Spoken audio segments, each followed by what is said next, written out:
Well, hello everyone.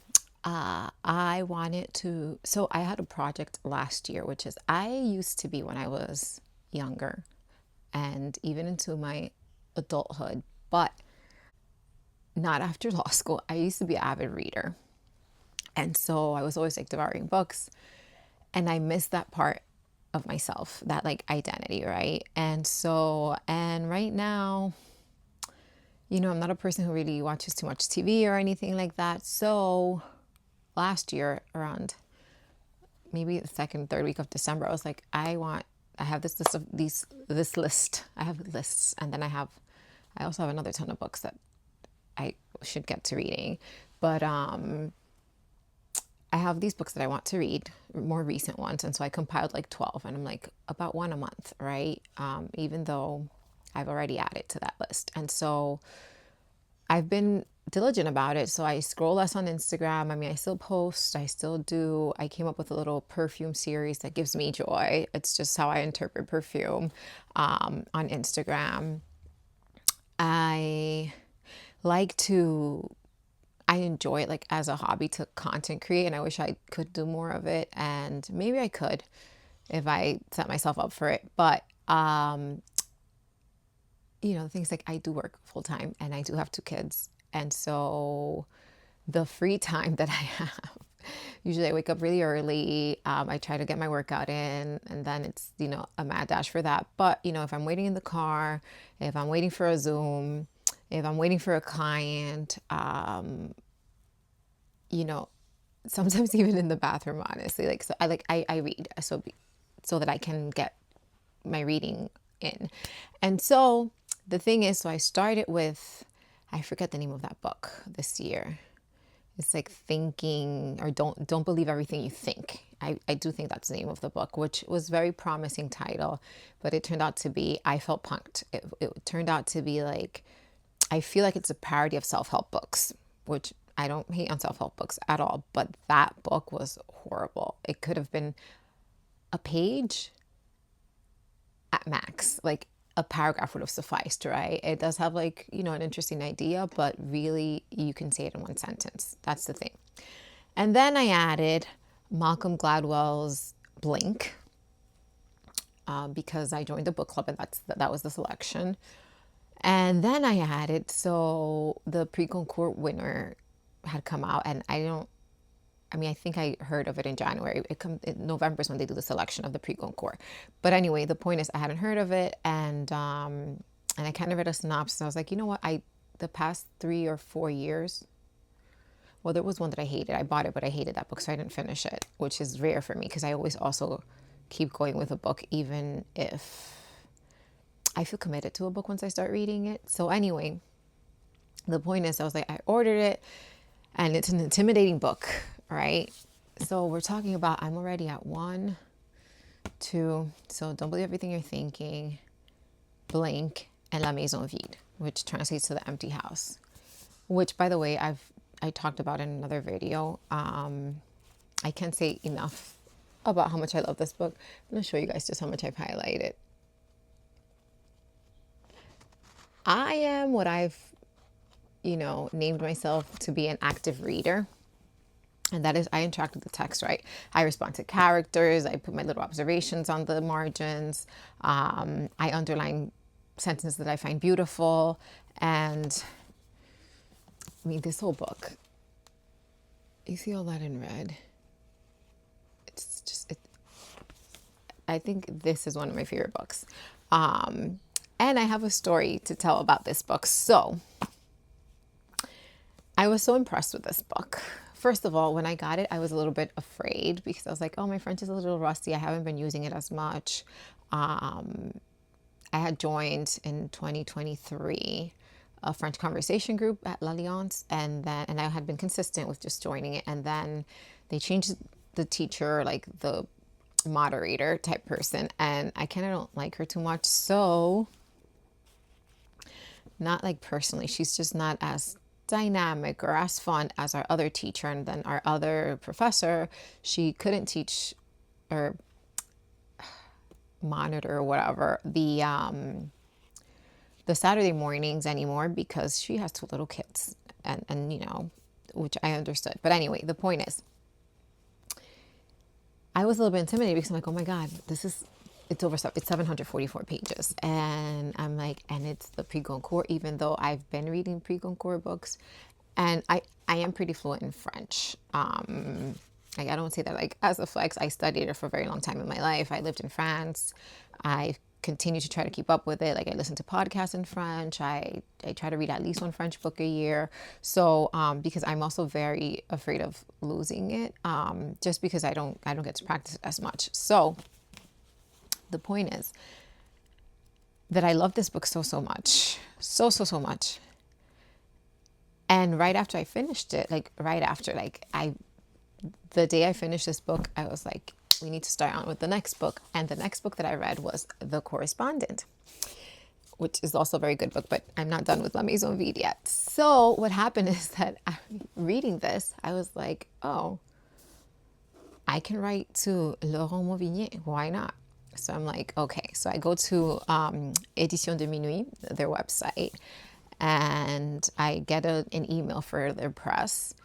And I just write on the email, I'm like, and I say, I just finished La Maison Vide. I loved it so much. And I tell this author, Laurent Mauvigné, in my email, I'm reading this book, The Correspondent, and like, she writes to authors that she likes. And so I was inspired, and I just want to tell you. And I wrote him a long letter that afterwards I was like a little bit embarrassed because it's very long and personal, but it's very true and real, and it's me. And it was my like first impressions upon finishing the novel. And guess what, guys? He wrote back. He wrote back to me. So I wrote to like his editor or his editor house and his book publisher, I guess it is. And so like to some generic email. And I said, please, if you could get this message to Monsieur Mauvigné, I'd really appreciate it. And then I said why. And then I pasted the letter like that I had on Word, because I just went like it's very stream of consciousness, which actually, funnily enough, is kind of like the way that he writes. But then and I fully expected two things: one, no response, and two, a generic email like, we received your email, thank you. That's what I expected. He wrote to me from his personal email, and he wrote a beautiful message to me. He said he appreciated my words, that it was an intimate letter, that he felt like it was from somebody close. Guys, like that made my day. It made like my month. It just, it's like, well, it's not, there's no equivalent of the Prix Goncourt in English. And so, but this is like if an actor who just won the Oscar for like Best Actor contacted you, like you emailed him and he wrote back, something like this, okay? But in the literary world. And so the fact that he took the time to write back to me, and he read my letter, I could tell, right? Little old me, New Jersey. And I told him, I was like, I'm American. And I even said, I don't know why, but when I picked up this book, I was a little bit intimidated. I thought my French was not going to be up to par. But I will say it's very accessible French. So I think if you're like second level French, so which would be like niveau B1, B2, like so B1 or B2, you'll be fine. As in everything in life, there might be a word or two that you might need to like look up. Usually I do, but this one, context clues, if there was a word I didn't know. But for the most part, I because I watch like series and I in French and I like listen to podcasts, like I'm very, and I know a lot of like idiomatic expressions and stuff, like I really didn't have trouble with it, to be honest. And so it's extremely interesting. It follows 4 generations of his family. It's a true story in the sense where like these people really existed, the characters. This is the story of his family. Now, of course, he took liberties because he had to.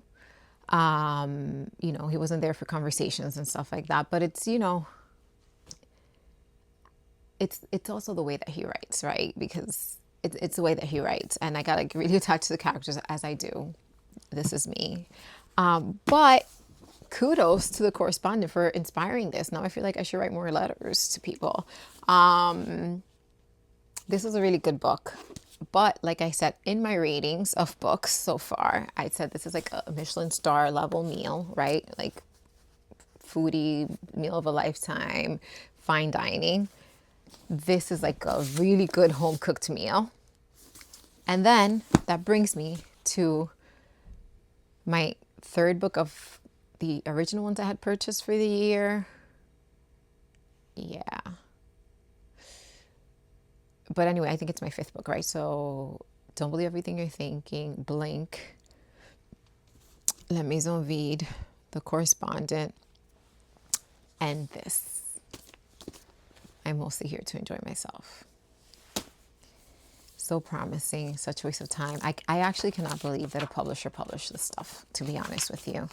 And like, nothing on her, but let me see. Is it the Young Women or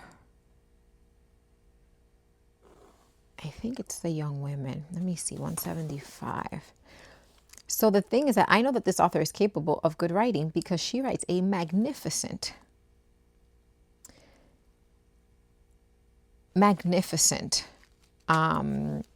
chapter, which could have been like an essay in Vogue or something like that. And it's the only worthwhile thing in this entire book. Oh no, I think it's The Movable Feast. Let me see.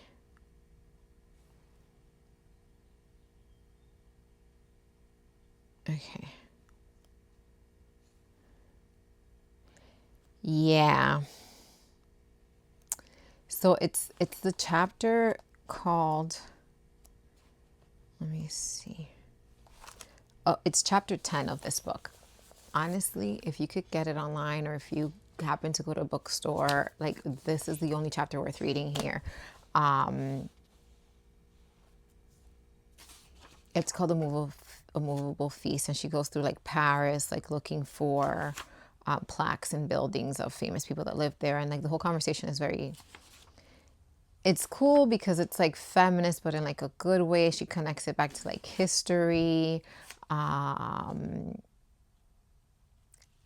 very interesting because since I had just also very recently read La Maison Vide, and they talk here about the women who were deemed collaborators and how, you know, they were publicly shamed and were shaved in public and all that stuff. So she mentions that here in this chapter about female collaborators were often marched through the streets after the public head shaving ceremony as punishment for their consorting, which was called horizontal collaboration. So it's women who were said to have or observed to have had or rumored, who knows, to have relationships with Nazi soldiers.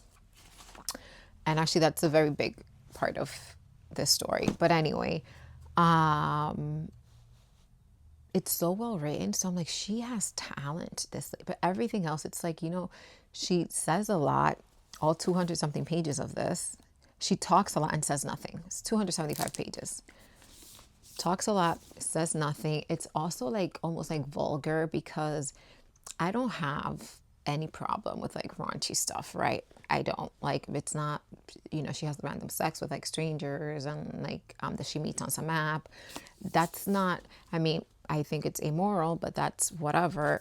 But she could have made it more interesting. It was just very like kind of like a schedule, like this is what I did without like a deeper thing. And then the other thing that bothered me about her is she keeps saying how she's chosen to be single and childless, right? Okay, so be happy, be content. Like it's very almost like defensive, her tone, right? She does talk with a little bit of like like a little bit condescending, in a bit of a condescending tone. She talks about like married women with like children and like these are the conventions and how she's out of that, but then all she does is search for men and for sex. But she really wants connection and to be seen and to, so anyway, it's like defensive. It comes off as insecure. It's not even well written. It's just like, because, you know, if you read this, like one woman's pursuit of pleasure in Paris. And it's so flat. Like this was a waste of time. But, you know, again, it wasn't that long of a book. And I have issues where I like to finish a book if I start reading it. I've only been able to abandon 3 books in my life. One was 3 Cups of Tea. One was La plus secrète mémoire des hommes, which was one of the Goncourt winners that I just couldn't get into. It was whatever. And then another French book, which is Une Vie Française, that I mistakenly picked up because I loved another book by the same author, which is Jean-Paul Dubois. So he wrote Tous les hommes n'habitent pas le monde de la même façon, one of my favorite books ever. And I wanted to read something else by him, but that other book, no. So now, and this one is the one that I just started. I am on page 70 and I am absolutely loving. I mean, this book is right up my alley. It's called Unreasonable Hospitality. I like the way he writes. I like his life story. I like his dad. I loved his mom, even though like some tragedy in there. I like his approach. I like the way he writes. It's upbeat, it's positive, but it's also realistic. And even though he's coming from the service, like hospitality industry, like specifically restaurants, like fine dining restaurants, he it is applicable to everything. Like it just is. I already have a knack for hospitality, and I just thought that maybe this could do 2 things for me. And one is to be better at it, become better at it, but also to appreciate it more when people are doing it for me. But it's like, it's a lot of his story, like how he got to where he is. It's a bunch of like famous people, but it's not name dropping. It's like how he comes to know them. You know, like there's like Daniel Boulot in here. There's a bunch of other famous chefs, and then, but I actually really am enjoying this book. Like, I can't wait to go back to reading it, and then I don't know what I'm going to read from there because I have a very interesting kaleidoscope. I have a very interesting motley crew of books that I've picked. But that's how I am. You know, I don't have a favorite fragrance. I don't have a favorite color. I like variety. I am a maximalist, but ordered maximalism, right? Not just chaos and craziness. And that's just what it is. So, yeah. Anyway, what are you guys reading? Have any of you guys read these books? I'm going to stock when this book comes out, the English translation. But if you are a Francophone and would like to become friends, let me know. I'm always looking for Francophone friends because I don't have all that many Francophone friends. I have a lot of friends, but I'm just like Francophone friends. So